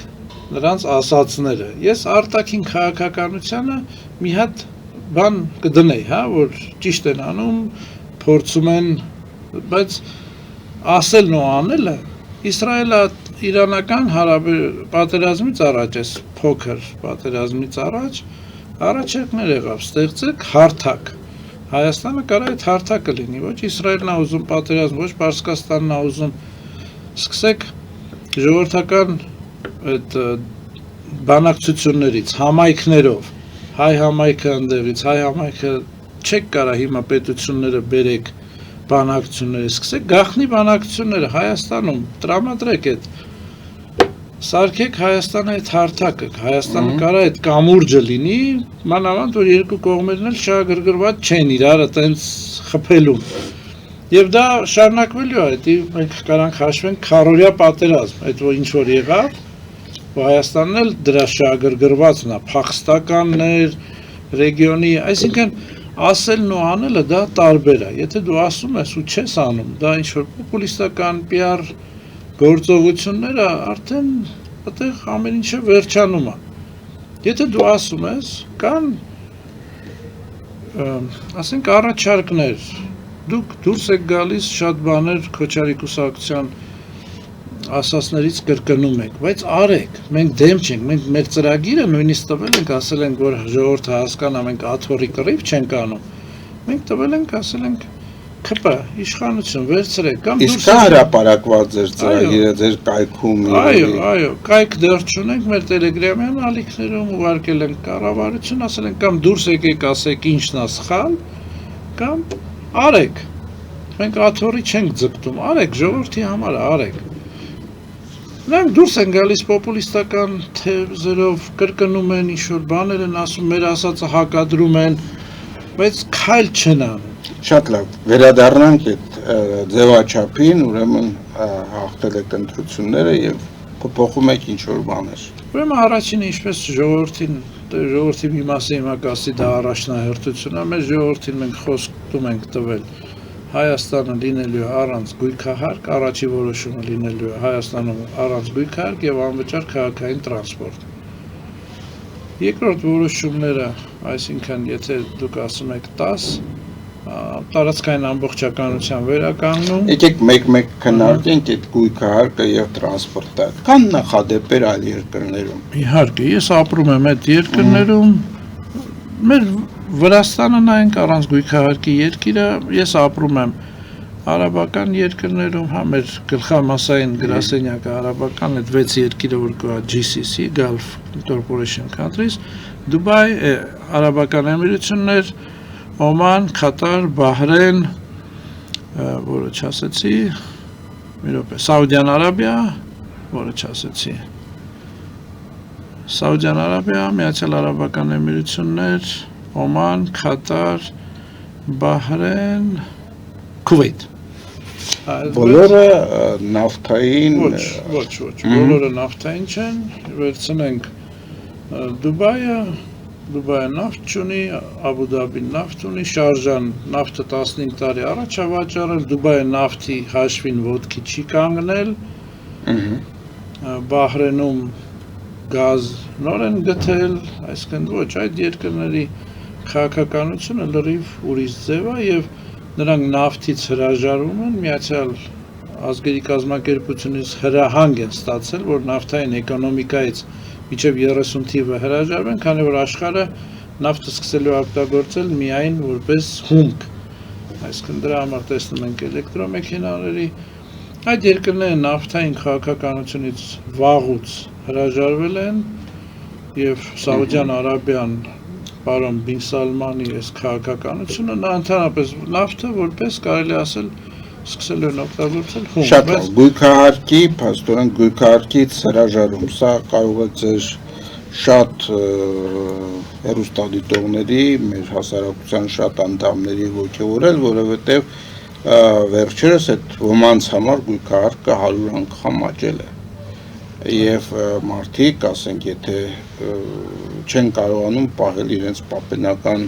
տունը, որովհետև Փարսի նման գտնվել է, ասենք, կենտրոնում եւ այդ կենտրոնում այդ տունը հիմա հսկայական գույքահարկի եւ այդ կենտրոնն էլ մեր մտավորականությունն է եղել, այսինքն որ պետությունը ՍՍՄ-ի ժամանակ նվիրել է այդ բնակարանները, այսինքն պետությունն էլ ասում է ծախեք գնացեք, այսինքն աջակցություն չկա այդ մարդկանց այդ տարիների չարչարանքը ներդրում է այս երկրի կառուցման, մշակույթի, գիտության, այսինքն այո, անարդար է եւ դրա հաշվին փաստորեն լավ, շարունակենք ուրեմն քաղաքային տրանսպորտին կարող է չանդրադառնալ, հասկանալի է։ Ամենակարևոր բանը անվճար քաղաքային տրանսպորտը, երբ որ նրանք մեզ առաջարկում են հրաժարվեք ձեր քաղաքական հայացքներից, ասել եմ եկեք 6 ամսով դնենք անվճար քաղաքային տրանսպորտ, եթե քաղաքը չբեռնաթափվի, դա առաջի կետն ենք ասում, ինքը 50 կետ եմ ես գրել, 30-ը վերցրել եմ այլ երկրից, ինչպես պետքա ֆինանսավորվի, 20-ն էլ ես եմ ավելացրել, Հայաստանի պայմաններում ինչպես պետքա ֆինանսավորվի, ասել եմ, եթե մենք ձախողվենք, դուք կարմիր գծերով ձախողվել եք։ Մենք հայտարարում ենք, որ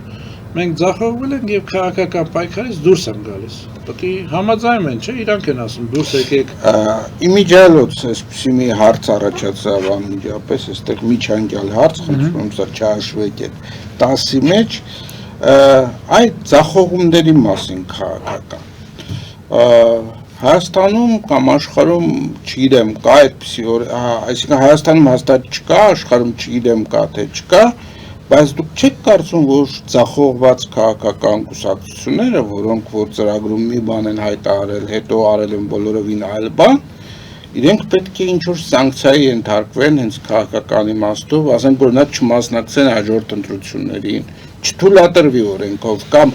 այլ սանկցիաներ ունենան, որովհետև այդպես ընտրությունների ժամանակ մենք լսում ենք մի խոստում, հետո գալիս են իշխանություն եւ անմիջապես ամեն ինչ փոխվում։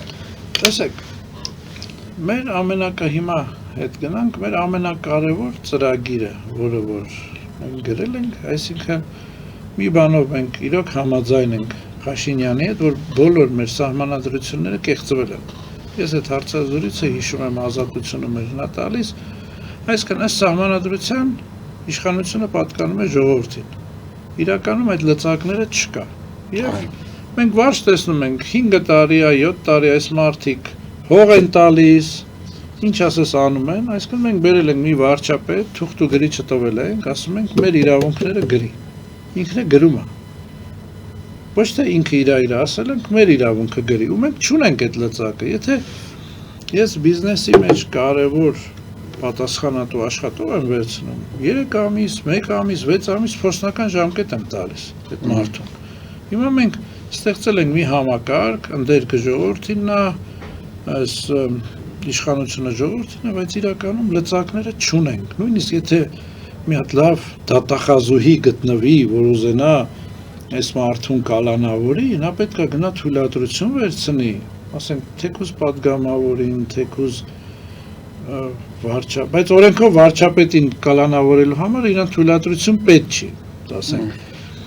Այսինքն այդ լծակը չունենք մենք այդ մարդու վրա ազդելու, մնում է փողոցային պայքար կամ ըմբոստանալ, որը որ հենց այս իշխանություններն է ձգտում են, սարքեն քաղաքացիական պատերազմ,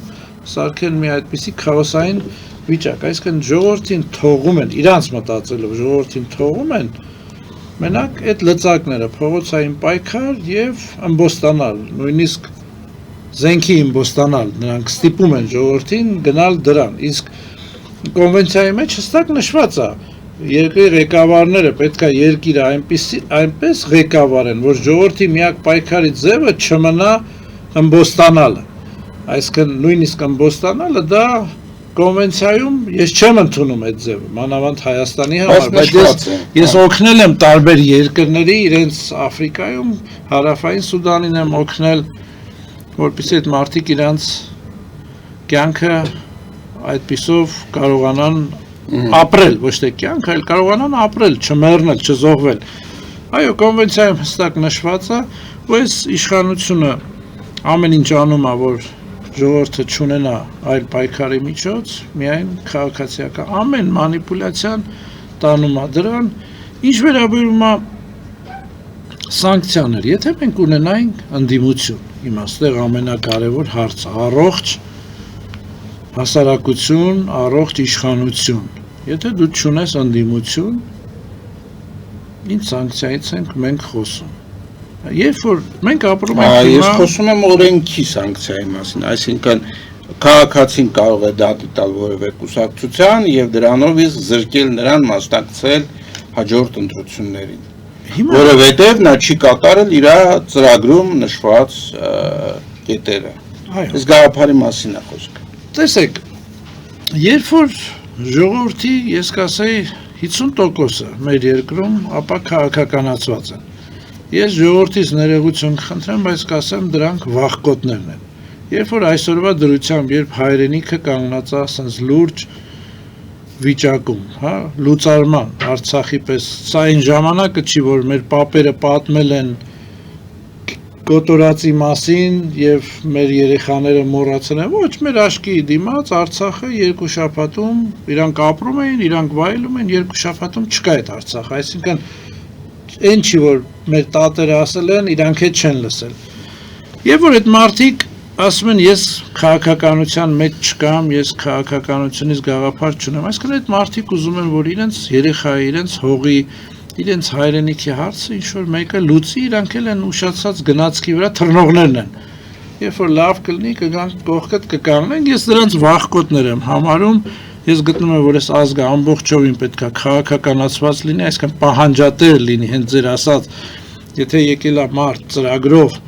ծրագրում ասել է ոչ մի թիզ, ծրագրում ասել է Արցախը Հայաստանը եւ վերջ,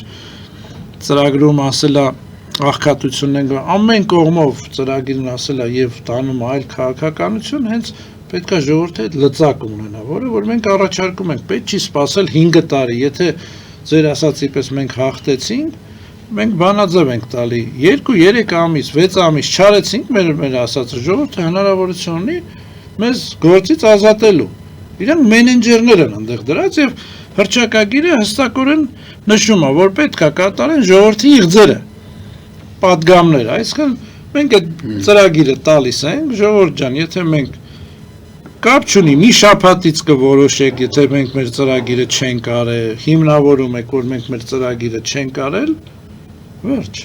Գալիս եք, մեզ ասում եք, ամեն օր ընտրություն արեք։ Հեսա կասեն փող չունենք, ունենք։ Եկեք շվեյցարական բանաձևն ենք առաջարկում։ Նույնիսկ հարևան պետության հետ ինչ հարաբերություն պետք է ունենա Շվեյցարիան, չէ՞։ Եվրոպական հարևան պետություն, ժողովուրդն է որոշում։ Մենք այս պետության հետ ինչ ասում են մեր հասարակությունը պատրաստ չի, լավ էլ պատրաստ է։ Այդ պետական օրակարգեր է, որ մեր հասարակությանը, ասենք, թերացնեն մեր հասարակ, ոչ մեր ժողովուրդը լավ էլ խոհեմա։ Կարող եմ ձեր պատասխանից եզրակացնել, որ դուք ուզում եք այդ պրակտիկան, այդ հանրաքվեների հաճախ էլեկտրոնային եղանակով, որ մարդիկ տանը նստած էլեկտրոնային փոստով ստանում են ինչ-որ հարց եւ պատասխանում են, այդ համակարգը կամ նմանատիպ համակարգ դուք ներդնելու եք։ Այո, մենք ներդնելու ենք առանց փոստի, փոստերն էլ ապահով չեն, այսօր ամեն մի ոստիկան, ամեն մի պարեկ ունի նույնականացման, ասենք, հարմարանք։ Ես 2008 թվականին, երբ որ Կենիայի բանտերն էինք բարելավում, ճամփորդել ենք, տեսել ենք այլ երկրներ, կային Եվրոպայում բանտեր, երբ որ զանգը տալիս էին մարդիկ, պետք է հաշվվեր, իր մահճակալի կողքը մատնահետքի տեղ կար, այդ մի քանի վայրկյան գնար, մատը դներ, նույնականացվեր, այսինքն այդ տեխնոլոգիաները, որ մարդը իր տունը նստած նույնականացվի, որ ինքը այդ մարդն է, ասում եմ, այսօր պարեկը կանգնացնում է, ոչ վարորդական ունես, ոչ իրանց, այդ տաբլետը պահում է, քո ամեն ինչը գալիս է, նույնիսկ քո բանկային այդ հավելվածները պահում ես, նույնականացում ես, ասենք հեծանիվ հորինել պետք չի, կարող ենք ամեն մի բնակարանում տեղադրել մի տաբլետ, մարդիկ գրանցվեն մատնահետքով եւ քվեարկեն, որ ավելի քիչ հավանական է այդ կեղծիքներին, քան թե թղթայինը, որ մենք տեսանք այս Էջմիածինի խայտարակությունները, որը որ առանձին կուզենա հետո հարցերից հետո առանձնան թեմա է, երբևէ մենք դրա մասին եւս կխոսենք, դուք շարունակեք ձեր տեսլականի շարադրանքը։ Հիմա գանք էլի որ խաղաղություն չենք բերելու ենք պատերազմ, անկեղծ եմ ասում, բերելու ենք մեր հողերի ազատագրումը, բայց վարձկաններով, մենք դա արել ենք այդ առաջարկը 44 օրյա պատերազմի ժամանակ, ասել ենք վարձկաններ կբերենք, ոնց ուզում եք անվանեք դա։ Բայց վարձկանները կարող են հաղթել, կարող են եւ պարտվել։ Դե ամբողջ աշխարհը վարձկաններով է։ Դե հա, մենք գիտենք, որ Ադրբեջանն էլ մեր դեմ վարձկաններ է, Ամերիկայում Միացյալ Նահանգներն է վարձկանող, Ռուսաստանն է վարձկանող։ Բայց ձեր վստահությունը ո՞րն է, որ անպայման այդ վարձկաններով դուք պիտի հաղթեք եւ ազատագրեք։ Նախ տեխնոլոգիաները եւ ինֆորմացիաները, որ նրանք օգտագործում էին ու չեն ենթարկվելու մեր ՊՆ-ի ինֆորմացիոն կենտրոնին, որը որ տանում էր այնպիսի քաղաքականություն, հանձնողական քաղաքականություն։ Եվ ես ընկերներ ունեմ, որոնք կամավորական ջոկատներ ունեին, երբ որ մեկնում էին 44 օրյա պատերազմ, ես նրանց ասել եմ, ինչ կանեք, կենտրոնին չլսեք։ Նրանք ետ էին եկել, մի երկու խորհուրդ էի տվել, նրանք ետ էին եկել մեկ վիրավորով, ինձ կանչե շնորհակալություն էին հայտնում, այն կամավորական խմբերը, որ կենտրոնին էին լսել, կամ գերության մեջ էին հայտնվել, կամ զոհվել էին, անհետ կորել էին։ Վարձկանները, երբ որ ես ասում եմ, դա չի նշանակում փողոցից հավաքում բերում ենք, մենք կան խմբավորումներ, որոնց հետ արդեն զրուցել էինք, հիմա էլ ենք զրուցում, ծրագիրը կա քանի օրում ազատագրել, քանի օրում հետ բերել։ Չեք վախենում, որ Հայաստանի հասարակությունը եթե անգամ սրտում այսպես ողջունում է ձեր ասածը, այնուամենայնիվ պատերազմից վախենալու է, որովհետև այս ամբողջ տարիների ընթացքում մեզ վախեցրել են այդ պատերազմը։ Տեսեք, պատերազմ, եթե խաղաղություն են ուզում, ժողովուրդը պետք է հասկանա, որ խաղաղությունը դա երկու պատերազմների միջև եղած ժամանակն է միայն։ Մենք խաղաղություն կունենանք մեր ռեգիոնում Ադրբեջանի կազմաքանդումից, լուծարումից հետո։ Մենք ուրիշ կերպ խաղաղություն չենք կարող ունենալ այս ռեգիոնում։ Ով ինչ կասի մի հավատացեք ժողովուրդ ջան։ Չի լինելու խաղաղություն։ Տեսեք Ադրբեջանի վարձկաններ բերելը, տեսեք այդ զինվելը, դա ոչ Պարսկաստանի համար է, ոչ Ռուսաստանի համար է։ Ադրբեջանը չի կարա կռիվ տա Ռուսաստանի հետ, չի կարա Պարսկաստանի հետ, դա միայն Հայաստանի նրանք հիմա Սյունիք են ասում, վաղը Սևանալիճ են ասում, իրոք այդ ամբողջ ծրագիրը նրանք Վաշինգտոնի ստորագրած այդ մեմորանդում չասեմ, հա այդ ոնց է հայերեն մտադրությունների փաստաթղթի հետո երբ որ երկու ղեկավար, մեկը գնաց Ադրբեջան, մեկը հետ եկավ Հայաստան,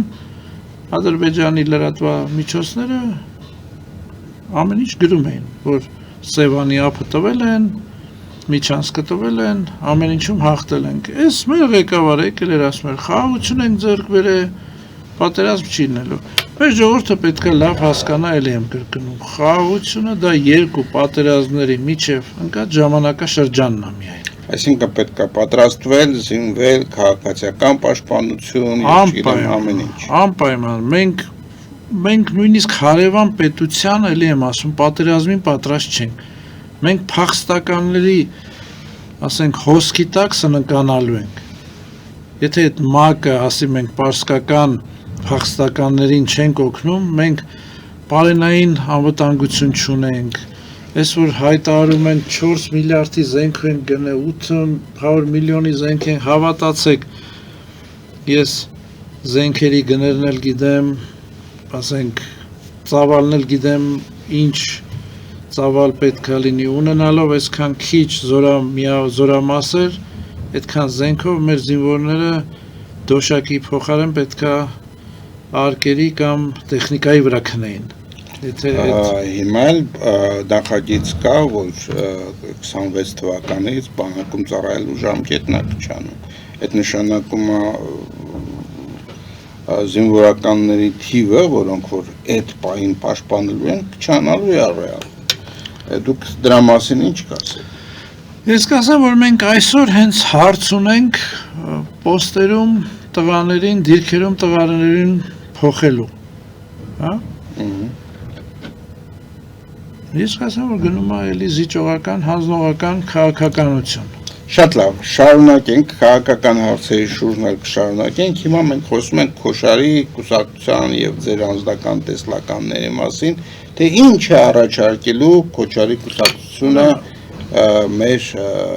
Հայաստանի։ 3 տարում Հայաստանը սարքել ազատ էկոնոմիկական գոտի առանց հարկերի, փուլային, սկզբից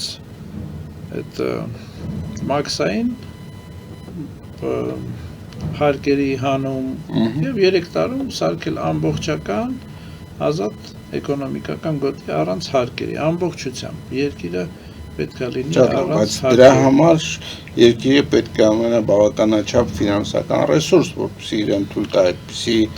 չէ՞ որ այդ հարկերը վերջերչո ձևավորում են երկրի բյուջեն։ Ես համաձայն չեմ դրան, հիմա եկեք սենց նայենք, հա, օրինակով ենք խոսում։ Վերցնենք ձեր Դուբայի օրինակը, ու Հայաստանի օրինակը, այստեղ այսօր, երբ որ մենք մի սպ ենք բացում, անվճարը այդ սպ բացելը փոքր միկրոդաշտի սպն տարեկան երևի ինչքան 400-500 դոլարի հարկ է մուծելու, ու պետությունը մի հզոր կառույց է պահում, հարկային ոստիկանություն, հարկային տեսչություն, աշխատավարձներ, դատարաններ, մարդկանց հետապնդում, քաղաքական ուժ ընտրություններից առաջ հետապնդումը այդ մարդկանց հարկերը բերեք, բյուջետ փող չկա եւ այլն եւ այլն։ Մարդիկ հարկերից փախնում են, չեն վճարում։ Հիմա գանք Դուբայ օրինակը։ Գնում ես ՍՊ բացելու կամ ՓԲ ինչ որ այո։ Հենց սկզբից ինչ որ ֆիքս գումար ես վճարում, տակ կտաս, ժողովրդի լեզվով ասած վրա կմնաս, բարձի տակ կպահես, իրանցը չի, այնտեղ հարկ չկա, կա վճարում, հա, ֆի։ Այդ $400, որ դու պիտի տարեկան տայր, ինքը սկզբից քեզանից վերցնելու է, ու դու գնա ինչ ուզում ես արա։ Բայց այդ պետության վրից այդ մեծ բեռը, մարդկանց նվաստացնելը, մարդկանց հարկադիր դնելը չկա։ Հետո ոչ մի երկիր պետք է հասկանաք, որ նույնիսկ Ամերիկայի պես երկիրը առանց արտաքին ֆինանսավորման չի կարող գործատևել, հա, Դուբայի հենց այդ կամ Ամերիկան Միացյալ Նահանգների կամ այլ Սինգապուր ոչ մի երկիր առանց ներդրումների չի կարող։ Իսկ մեր երկիր ներդրումները իմ դատական գործում հիմա պայմանագրեր են դրած ներդրումների, որ իմ ընկերներով որ Կենիայի պորտն է սարքել Դուբայի թագավորական ընտանիքը, հա, որ մեկ զանգով եկել են 50 տարով այդ Մոմբասայի պորտը սարքել են, ասենք բիոտի տրված է բիլդոն, հա։ Այդ մարդկանց պայմանագրերը հիմա ինձ դրել են մեղադրականի մեջ։ Քննիչները ասում են Հայաստանի բյուջեից 3 անգամ մեծ փող է ուզում երկիր բերի։ Ուրիշ երկրում ինձ շքանշան են տալիս ներդրումի համար, իմ մոտ դատավորը իհարկե լուրջ չընդունեց, ասաց Ես ինչ ա որ դրել եք, ես ինչ մեղադրական փաստաթուղթ ա որ մարդը չի ստացվել ներդրումները։ Մարդիկ զանգում ասում են ձեր վարչապետը ասում է պատերազմա լինելու, ձեր վարչապետը ասում է սենց է։ Մարդիկ եղել են որ ուղարկել ենք միջև մեր գալը ստեղ, եկել են ասել են աղբորս, քավորիս հետը դիր բանի մեջ այդ որ քեզ ձեռ չտան, մարդիկ չեն հասկանում։ Դուք որ ժամանակների մասն եք խոսում, այժմ թե ավելի շուտ, այսպես ասենք։ Չէ, այդ պայմանագրերը այժմյա է։ Բայց դրանից առաջել ենք մարդիկ ուղարկել, որ ներդրումներ կատարեն Հայաստան։ Մենք ինքներս ենք դիմել ռազմական 2 գործարանի համար, մեկը անօթաչու, երբ որ դրոնները դեռ աշխարհով մեկ չեն օգտագործում, դիմել ենք պայթուցիկների գործարան եւ դրոնային գործարան, իհարկե դիմել ենք անվտանգության խորհրդի նախագահին եւ իհարկե մերժվել են։ Բայց ես գիտեմ որ նույնիսկ եթե համաձայնվեն չեն օգտագործվելու, ինչպես Արցախում, այտենց հանձնվելու են։ Հիմա այն որ մարդիկ կասեն Հայաստան աղքատ երկիր է, մի հավատացեք։ Հայաստան աղքատ երկիր չի, ինչքան նավթ որ այդ երկրները ունեն, մեր հանածոները ավելի շատ է, ուղղակի սխալ բաշխված է։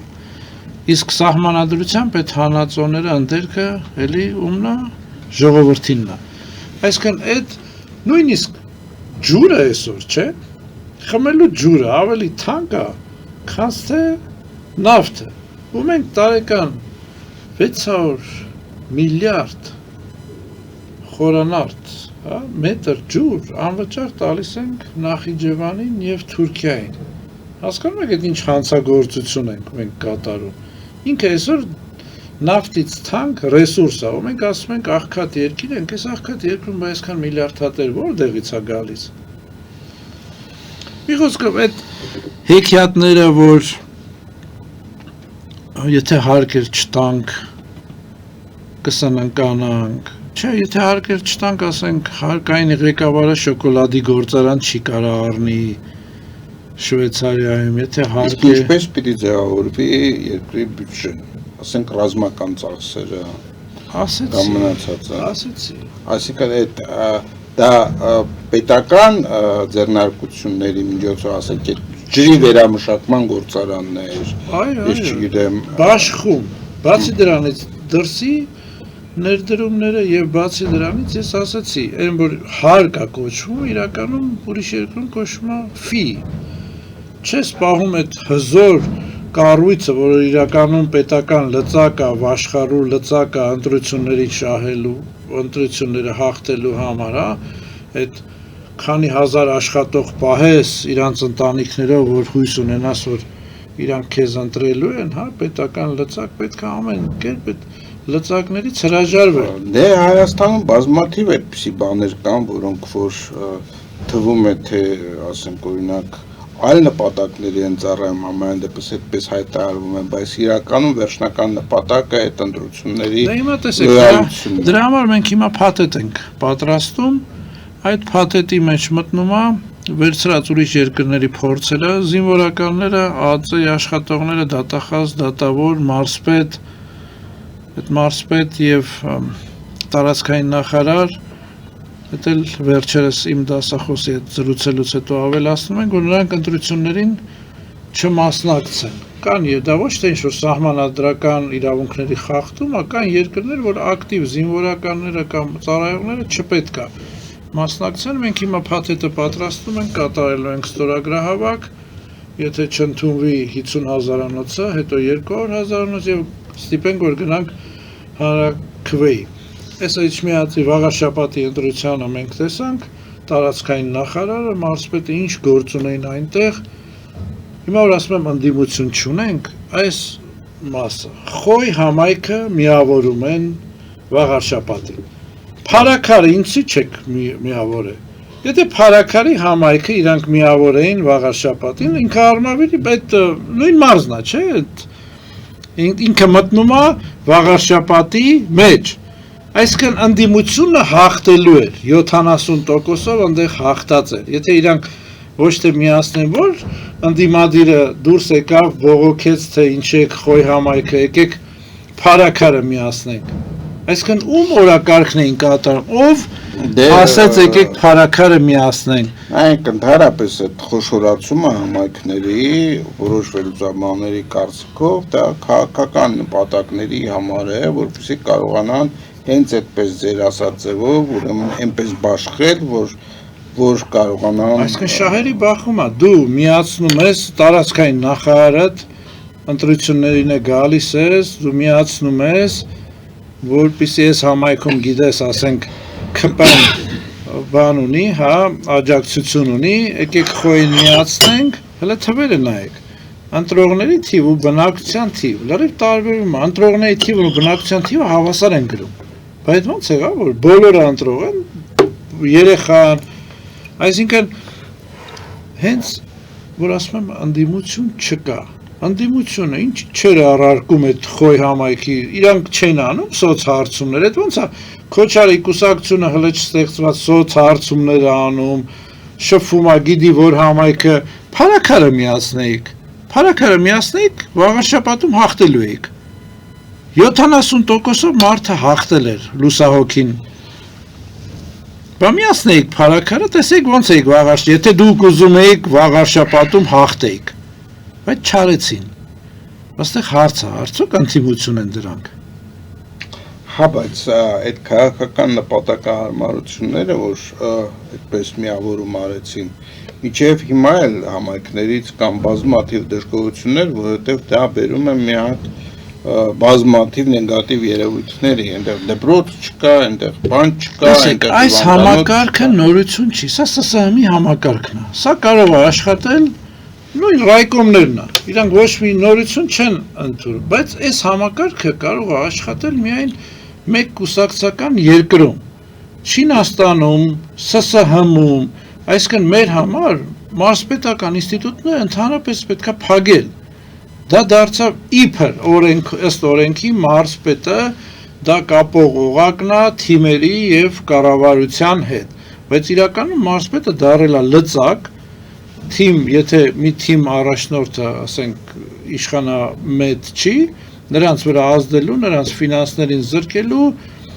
էլ չասած, որ իրանք քննադատում էին պատավատների, աշխատավարձների, չգիտեմ, սիրեկան քարտուղարուհիների, այսինքն մի օղակ է դարել, որ մեզ պետք չի։ Այս մեխանիզմը, էլի եմ ասում, միայն կարող է աշխատել միապետական, ոչ թե մի կուսակցական երկրում, այս ռայկոմների մենք ծրագրում ունենք մարզպետարանները ընդհանրապես փակել։ Շատ լավ, ինձ հուշում են, որ մեր հաղորդման ժամանակը մենք գերազանցում ենք, եկեք փորձենք ամփոփել այսօրվա հաղորդումը եւ ուրեմն փորձել հասկանալ Արդյոք այն համակարգում, որը արդեն ստեղծված է եւ այդ համակարգի մեջ ընտրություններ են կատարվում, հնարավոր է այդ ընտրությունները հաղթահարելով իշխանական պետական ռեսուրսները։ Այո, հնարավոր է հաղթել, այդ պետական ռեսուրսներն էլ չեն աշխատում, ուրեմն ամեն բռնապետ ունի իր վերջը եւ իր վերջը սկսվում է խոսքի ազատության սահմանափակումից։ Սա պարադոքս է, որ ժողովուրդը չի հասկանում, բայց հավատացեք, երբ որ բռնապետը սահմանափակում է խոսքի ազատությունը, նա առաջին հերթին սահմանափակում է ինքը իրան։ Սա բռնապետական երկիր է, այս երկրում փլուզումը հենց ներսից սկսվել է ու սկսվում է, քանի որ ներքևի օղակները վախենալով իրանց աթոռներից սխալ զեկուցագրեր են տալիս վերև եւ կառավարումը կատարում է միանձնյա, նա սխալ արձագանքում է տալիս, սխալ որոշումներ է տալիս եւ ստացվում է այն, ինչ որ ունենք։ Ընտրություններով հնարավոր է հաղթել, այո, կան քայլեր, որ պետք է արվել ու արվում է եւ այո, ընտրություններով հնարավոր է, դրա համար այս մարդիկ վախենում են իրանց ռեյտինգը այսօր 8%-ը չի գերազանցում, իրոք չի գերազանցում եւ այն կեղծ թեզերը, որ հիմա ժողովրդի մեջ թելադրում են, թե 26 թվին այդ կառավարվող ընդդիմությունները վաղարշապատից հետո թե հասկացանք ինչ ունենք անելու, ուրեմն դա քրեակատարողական հիմնարկների քաղաքականություն է։ Ամեն քրեակատարողական հիմնարկներում աշխարհով մեկ համաներումից հետո, որպեսզի չլինեն բունտեր, ասում են հեսա էլի է համաներում լինելու, որ զսպեցնեն միջև մյուս տարվա, այսինքն այս կառավարող ընդդիմությունները, որ ասում են չմտածեք 26 թվին ենք հաղթելու, նրանք չեն հաղթելու։ Ես ցանկություն ունեմ, որ իրոք Քոչարին դառնա այդ դեմոկրատական ցենտրալիզմը, այս մեր էթնոսի համար եւ իրոք մենք առանց միավորումների նույնիսկ կհաղթենք։ Շնորհակալություն մեր հրավերը ընդունելու համար, սիրելի բարեկամներ, հիշեցնեմ, որ մենք զրուցում ենք Քոչարի կուսակցության նախագահ Արտակ Սարգսյանի հետ, աղթում եմ ձեզ ամենայն բարիք եւ մինչեւ նոր հանդիպում։